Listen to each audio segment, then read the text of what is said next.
nosotros tenemos interés en renovar a Yagoba. Jagobak jarraitzea nahi Estamos muy dugu. contentos con el trabajo de Yagoba. Gustora gaude Yagoba bere tiene lanarekin. interés en seguir en la Real Berak Sociedad. jarraitu egin nahi du. ¿Nos vamos a poner de acuerdo? Me parece Zaila izango da ados ez difícil jartzea. no ponernos de acuerdo. Oraindik ez dute diruari eta epei buruz hitz egin, baina presidenteak Jagoba Rasteren lana goraipatu du.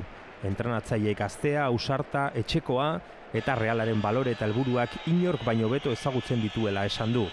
Yagoba ha tomado este año decisiones muy valientes. Erabaki ausartak hartu ditu Toma Jagobak. decisiones que Klubarentzat onak diren erabakiak hartzen ditu. y opina y se moja.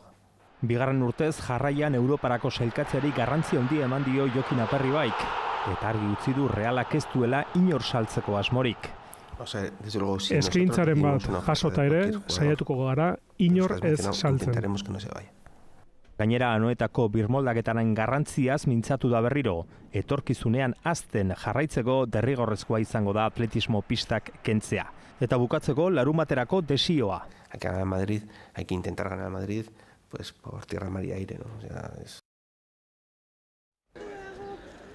Eta presidentearen agerraldiaz gain beste irudia hau ere utzi digu Anoetak. Realak eta Gipuzkoako Kirol Egokituen Federazioak lankidetza akordioa sinatu dute goizean.